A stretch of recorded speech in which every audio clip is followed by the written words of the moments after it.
The royal hatchery of Draconis Prime was a place whispered about in taverns and temples alike, a sprawling sanctum carved directly into the side of Mount Valaris, the still smoldering volcano at the heart of the empire.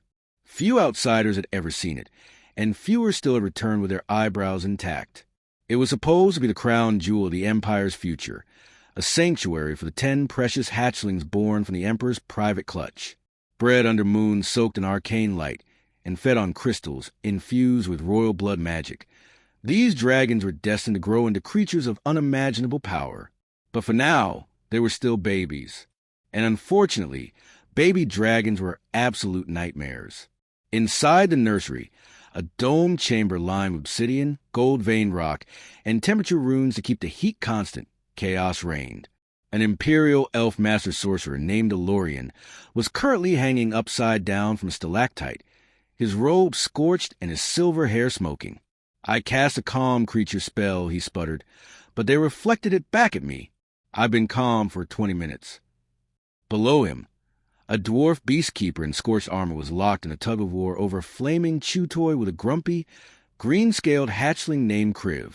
Every few seconds, the dragon let release a tiny roar and puffed a fireball into the dwarf's beard. "Let go, you tiny demon!" A gnome illusionist sprinted by, pursued by a translucent baby drake that had somehow phased through a wall and was now warping reality in a 4-foot radius. Behind them, a phoenix feather rug had caught fire. Again, the head caretaker, a grizzled kobold named Tack, watched it all from behind a magical barrier and rubbed his temples. "They were manageable," he muttered to his assistant, "for the first 2 days. Then they opened the royal blood vault." His assistant blinked. "They drank it? No, worse. They bathed in it. It accelerated their magic tenfold." He gestured to a floating crib currently being levitated in lazy orbits by 3 different gravitational fields. "Now they're all unstable, overpowered, and deeply cranky. But surely no one can handle them." Tack snapped. "We've brought in druids, mages, dragonkin nannies, even a fire elemental once. Nothing works. We need someone new, someone unorthodox." That's when the Emperor's courier arrived, breathless and scorched around the edges, holding a parchment that bore only a single sentence. "Send in Mira Alden." Mira arrived the next day. She did not ride a sky ship or portal through fire. She came by public transit, a gear-rattling steam wagon packed with off-duty miners and lunchbox-carrying alchemists. She wore a pale blue nurse's uniform, hair tied back into a crisp ponytail, and a leather bag over one shoulder filled with clinking glass vials, soft blankets, and handwritten notes. At the gates of the hatchery, she was greeted by 2 very confused royal guards. "You're Mira Alden?" one asked, glancing at her paperwork. "The Emperor sent for you?" "That's right," she said cheerfully. "From the outer colonies. Pediatric trauma and magical behavioral care. 17 years experience. 2-time recipient of the Stellar Soother Award. You're not a dragon handler?" "I've handled twin toddlers possessed by a hunger spirit during a flu outbreak," she said, adjusting her badge. "Dragons can be worse than that." She walked past them before they could argue. Inside, Tack met her with a mixture of desperation and disbelief. "You brought bottles?" "Formula. Specially mixed. Calms arcane surges and reduces stomach flame," she replied, checking a clipboard. "Also, teething bomb. Did anyone mention that half your dragons are teething?" Tack blinked. "We assumed they were just angry." Mira smiled. "Babies scream when they're hungry or hurting. Adults scream when they're ignored. Dragons are both." Before he could stop her, she stepped through the containment barrier. The chamber went deathly silent. 10 dragon hatchlings, each no bigger than a horse but radiating magical heat like small stars, turned to stare at the new intruder. Their eyes glowed. Their wings flared. One, a ruby-scaled runt with glowing blue horns, hissed low and deep. "Hello, little ones," Mira said gently. The dragons bristled. Mira reached into her bag and pulled out a squat glass bottle, uncorked it, and held it aloft. Warm steam rose from its lip, thick with the scent of roasted basilisk root, charred marshmallow nectar, and something deeply familiar. The ruby-scaled dragon sniffed the air. The others leaned in, and then, to Tak's eternal astonishment, the smallest dragon chirped, a soft bird-like sound. It crept forward, sniffed the bottle, and then began to purr. Mira sat cross-legged on the stone floor and held the bottle out. Within 2 minutes, 5 dragons were snuggled around her, sipping quietly. Within 5 more, the others had joined them, curling around her like giant scale cats. By the time Tak regained the presence of mind to deactivate the emergency flare rune, Mira was burping the 3-headed hatchling with practiced ease, cooing softly as the heads took turns yawning. "Impossible," Tak muttered. "This is impossible." "It's just care," Mira replied. "They're scared, overstimulated, and craving structure. You've all been reacting to their fire. You never thought to calm the flame." She looked down at the dragons, who were now nuzzling her lap. "They don't need a tamer," she said. "They need a nurse." The day after Mira Alden calmed the Emperor's baby dragons, the entire hatchery buzzed like a shaken hive. Word spread fast, too fast. By mid-morning, half the court had heard the rumors that a human of all things had pacified the notoriously feral imperial brood with nothing but milk and lullabies, that she walked into the lava-warm nursery with a bag full of blankets and left with 10 snoring dragons curled around her legs like sleepy puppies. By afternoon, the whispers had changed from awe to suspicion. "She must be using forbidden charms," scoffed High Keeper Vorin, the leader of the Ember Order and a long-standing advisor to the Emperor. "No creature born of flame bows to a mortal without a binding." "Or perhaps," said Lady Vale, the Emperor's court mage, arching a brow, "she simply knows what she's doing." Vorin narrowed his eyes. "I've handled dragons for 40 years. They respect power, not coddling." Mira, meanwhile, was far too busy to worry about court politics. In the heart of the hatchery, she had transformed the once chaotic chamber into a structured nursery. The spiked nests had been rearranged into cozy sleeping alcoves, temperature runes recalibrated to suit individual dragons' needs. A lava moat that had once been used for random splashing and fire play was now regulated with a timer, supervised flame time, she called it. Her bag of supplies had expanded. She now had a self-replenishing bottle rack, enchanted by a sympathetic kitchen witch, scorch-resistant stuffed toys, donated by a fireproof toymaker in the capital, a scroll of lullabies enchanted to play melodies in the tones of dragon mothers, a broom permanently charmed against incineration, which she used with alarming efficiency. Most surprising of all was the schedule Mira had implemented. The dragons, previously governed by whim and wild magic, were now on a regimented cycle. Feeding at sunrise custom formula for each dragon, soothing play afterward to avoid post-meal fire belching, nap time at second bell, enforced by warm blankets and a soft heart charm, magical training at third bell, supervised practice with spells, tail flick precision and wing control, evening wind down, low light, story time, and soft glowing stone for ambience. They resisted at first, especially Emberlyn, the rebellious gold-scaled female, who considered herself leader of the group. She tried to light Myra's hair on fire twice, and once snatch a scroll, and try to eat it in protest. Mira never scolded. Instead, she crouched to Emberlyn's eye level, offered her a dragon-safe teething ring laced with calming chamomile powder, and whispered, "You want to lead? Then you need to be calm. Leaders don't throw tantrums. They show the others how to behave." From that moment, Emberlyn became Myra's unofficial deputy. On the 3rd day, Tak, the cobalt head caretaker, brought her a clipboard and said, stunned, "You've reduced magical flare events by 72%. They haven't tried to eat anyone in 2 days. The phoenix rug hasn't been on fire once." Mira just smiled and kept wrapping a bandage around a baby drake's tail. But Myra's gentle brilliance went deeper than order. She was studying them. Every flick of their tail, every glow of their eyes, every pattern of magic that shimmered across their scales before they belched fire or vanished into shadow. She kept a detailed log of behaviors and reactions, eventually building a working communication chart. Turns out, baby dragons express emotion through subtle changes in color, heat, and magical resonance. Mira began mimicking them with enchanted scarves and scent stones, using tone and rhythm to speak back. Soon, she could calm a tantrum with a whistle, redirect a flame burst with a firm snap of her fingers, or even get a sleepy dragonlet to settle down just by humming a specific note. The dragons adored her, but not everyone was pleased. From behind the gilded doors of the Ember Order's inner sanctum, High Keeper Vorin watched with a deepening scowl. "This cannot stand," he growled to his disciples. "She's teaching them softness. Obedience to comfort, not command. They are weapons of the Empire, not playthings."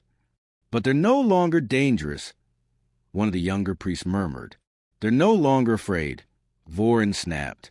He saw it clearly, what others were too blind or sentimental to admit. These dragons, if left to Myra's influence, would grow up independent, untamed by imperial doctrine. No collars, no control, just trust and love. It was unnatural and dangerous. He decided then, if Mira could not be removed of politics, he would test her methods directly. The test came sooner than expected. Late one evening, just after the dragons had curled into their beds of soft coals and hot stone, Mira heard it. A low, thrumming hum that didn't belong in the lullaby scroll. She rose, her senses on edge. The dragons stirred. Even Emberlyn lifted her head, scales glowing with unease. Then the floor beneath the nursery shuddered. The walls lit up with emergency sigils as a summoning circle activated in the training quadrant. Something was coming through.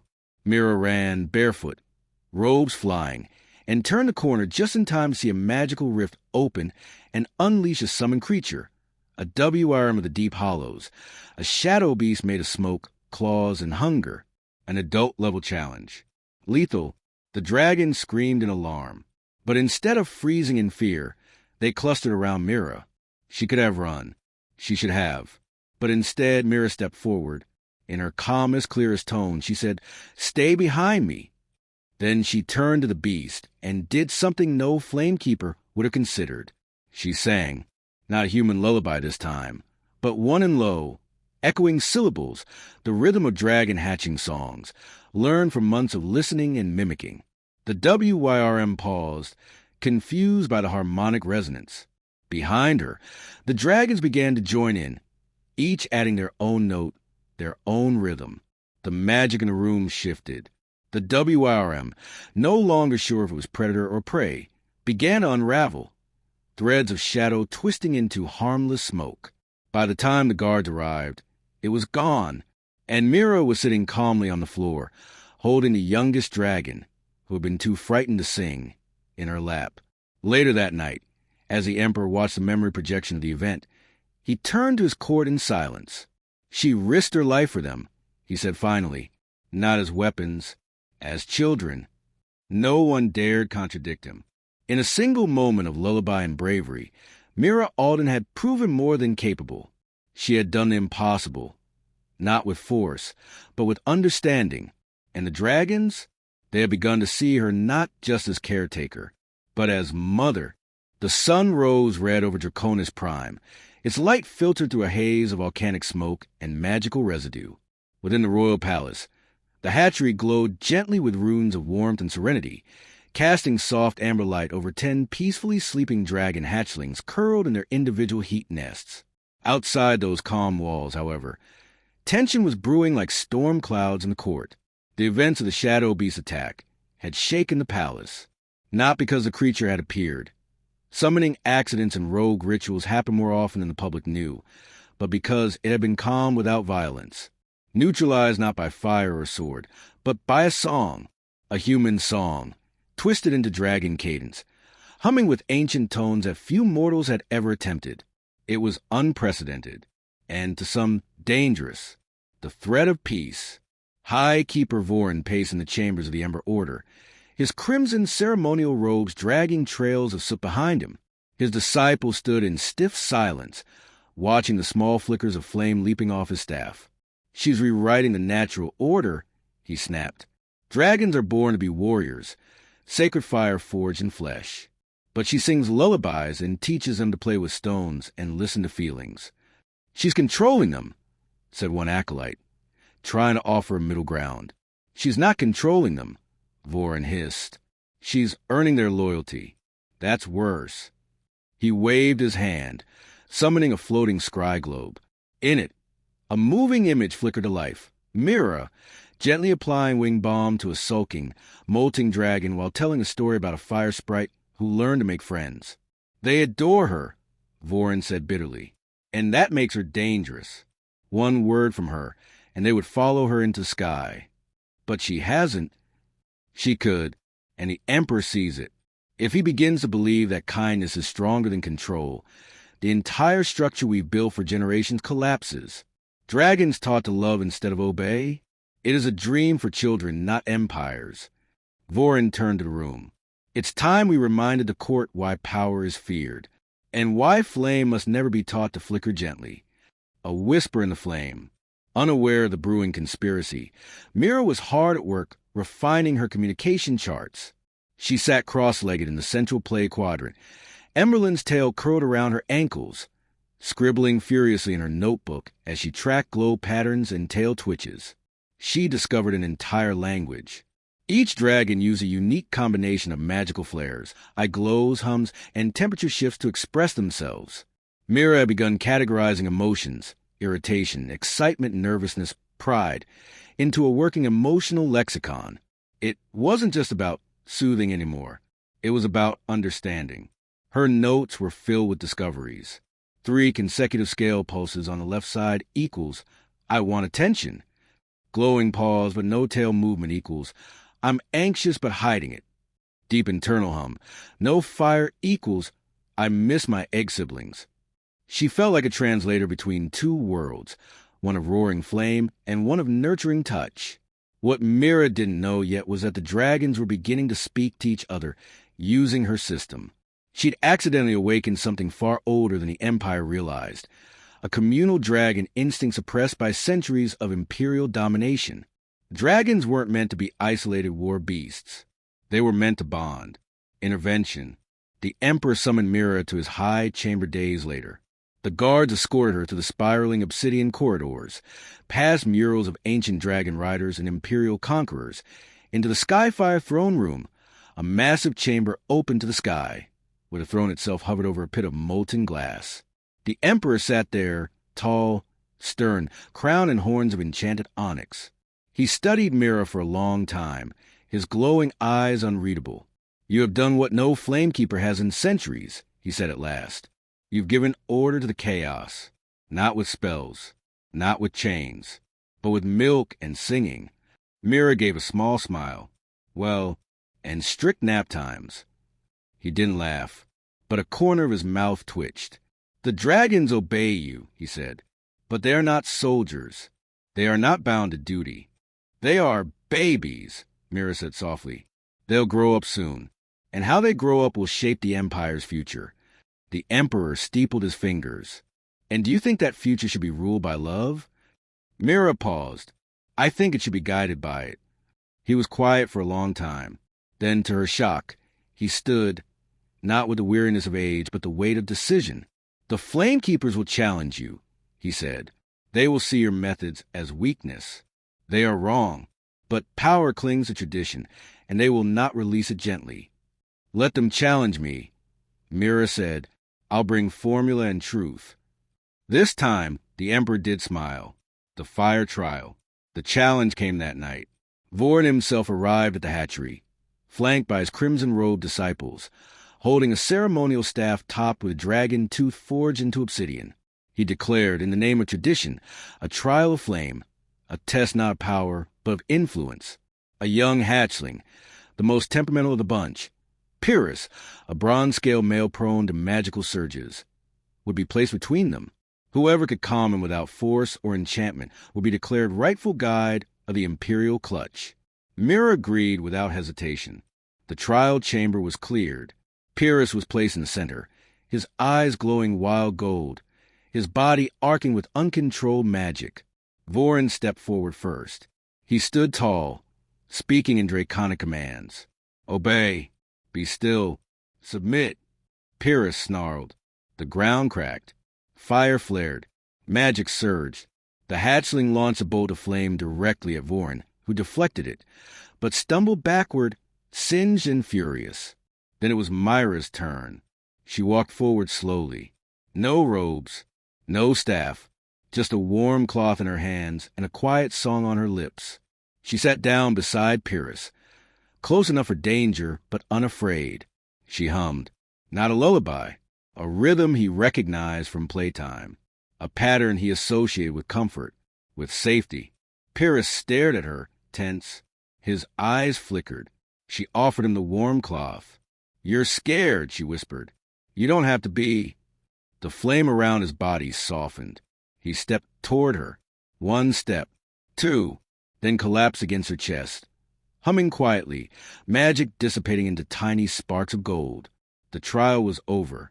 A new flame. The court erupted in chaos. The flamekeeper stormed out, furious. But the emperor made no move to stop Mira. In fact, days later, he made it official.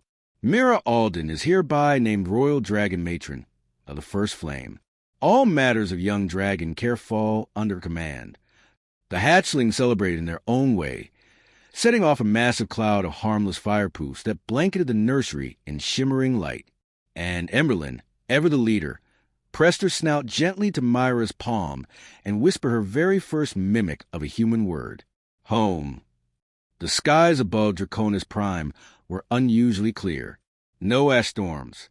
No lightning from volcanic charges. Just a vast expanse of crimson-tinted dawn breaking over the obsidian cliffs and molten rivers. The imperial banners fluttered from every parapet. Dragons in gold thread, wings outstretched across a sea of flame. Inside the palace, however, the air was taut. Rumors of Myra's ascension to Royal Dragon Matron had rippled through the empire like wildfire. Many celebrated. The caretakers, the junior scholars, the kitchen staff who now no longer feared being charred during food deliveries. But others did not. High Keeper Vorin had vanished from court the day after his public defeat in the Trial of Flame. Some said he had returned to the Ember Order's sanctuary to meditate. Others whispered darker things, about ancient rituals, about forbidden altars buried deep beneath the palace, and about dragons long lost to history. Mira, for her part, pressed on. She had work to do, a mother among monsters. Each day, Mira trained with the hatchlings, not in battle, but in emotional control, in coordination, in empathy. Emberlyn now acted as interpreter among the brood, using Myra's communication signals to guide the others. Pyrrhus, the once chaotic bronze drake, had become surprisingly protective, often seen herding the smaller dragons away from sharp rocks or magical anomalies. Even the reclusive ghost-scaled twin, Vex and Varn, had begun to play openly with the others. And Mira, despite being human, fragile, and magicless, was always at the center. To them, she was no longer just a caretaker. She was mother, anchor, alpha, flame-bearer of the heart, the return of the High Keeper. On the eve of the midsummer solstice, as the Emperor prepared to host a ceremony announcing Myra's permanent placement and the dragon's official naming into royal lineage, the palace trembled. A storm unlike any other cracked through the skies. But this was no natural force. The flames in the eternal torch hall turned blue. The sun dimmed, and from the depths of the mountain, High Keeper Vorin returned, cloaked in soot and shadow, his eyes burning with something that wasn't entirely his own. He no longer carried a ceremonial staff. He carried a feather, twice the size of a man, black as starless night, dripping with molten ichor. "Is that," one of the guards whispered in horror, "a feather from the Ashwing?" Mira froze. The Ashwing, an ancient, corrupted dragon of myth, said to have been driven mad by betrayal and locked away in a hollow flame beyond time. A beast that had once ruled the skies and feasted on armies. A dragon that should have stayed dead. "I warned you," Vorin said, his voice echoing with unnatural depth. "Love breeds disobedience, weakness, and now they shall witness true fire." He raised a feather, and from the shadow beneath him burst a rift, clawing open a scar in space. The Ashwing emerged, twisted, burning with sick green flame, horns bent like blades. Its wings no longer carried air. They carried decay. It roared, and the walls of the palace shuddered. The Emperor stood, but even he stepped back. Only Mira stepped forward. The firestorm. "Get the hatchlings out of here," someone yelled. "No," Mira said. "They'll come." And they did, one by one. The baby dragons entered the grand courtyard, their eyes locked on the towering beast that filled the sky like a storm of death. Emberlyn snarled, wings flared. Pyrrhus growled, tail slamming the ground. The others formed a ring around Mira, shielding her, but waiting for her signal. The Ashwing screamed, diving down. "Mira, run!" a guard shouted. But Mira didn't run. She sang, softly, just like the night she had soothed the shadow beast. Not a lullaby, not a command. A call. It pulsed with every beat of her heart, a rhythm of trust, safety, and unity. And the dragons answered. In unison, they roared, not in fury, but in defiance. Together, they rose into the sky, 10 small shapes against a monstrous shadow. They didn't attack blindly. They moved as a unit, diving, weaving, protecting each other. Pyrrhus disrupted the Ashwing's wing beat with a pulse of sound. Emberlyn blinded it with a radiant flame burst, a color no dragon had ever breathed before, gold pink, born of love. And Mira? She kept singing. The sound amplified, wrapping around the battlefield in a dome of protective resonance. It tethered the hatchlings to her. Each beat gave them courage. Each note reminded them of who they were, not monsters, not weapons, but chosen family. Feathers fall. The battle raged for what felt like hours, though it was less than 10 minutes. In the end, it was not flame or fawn that brought down the Ashwing. It was unity. The dragons flew in formation, spiraling around the corrupted behemoth, their synchronized pulses forcing its magic to destabilize. Myra's song drew on the language of their shared bond, resonating with the heart of the flame itself. And then, when the Ashwing hesitated, weakened by confusion and memory, Emberlyn struck. A final burst of fire, not meant to destroy, but to cleanse. The Ashwing screamed once more, and then crumbled into ash and feathers. The skies cleared, and Mira collapsed, exhausted, into a waiting pile of warm, purring dragons. Feathers and forgiveness. Vorn was arrested. His staff was broken. His position revoked. The Ember Order was restructured by imperial decree. The Emperor, in front of the full court and thousands gathered below, knelt before Mira. "You have saved us not through domination," he said, voice echoing across the cliffs, "but by proving that the greatest fire comes not from power, but from love." He turned to the dragons. Each stepped forward. Each was given a name of honor, not as pets, not as soldiers, but as heirs. Epilogue, the matron's legacy. Years passed. The 10 dragons grew large and mighty. Each became a guardian of a different province, protector and counselor, their bond with Mira forever imprinted into their hearts.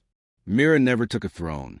She remained in the hatchery, renamed the Sanctum of Heartspark, where new dragonlings hatched in peace, raised not in fear, but in gentleness and courage. And at night, if you stood outside the nursery walls, you could hear her voice still, soft, steady, unshaken by time. A lullaby, the same one that once saved a kingdom, and taught the world this truth.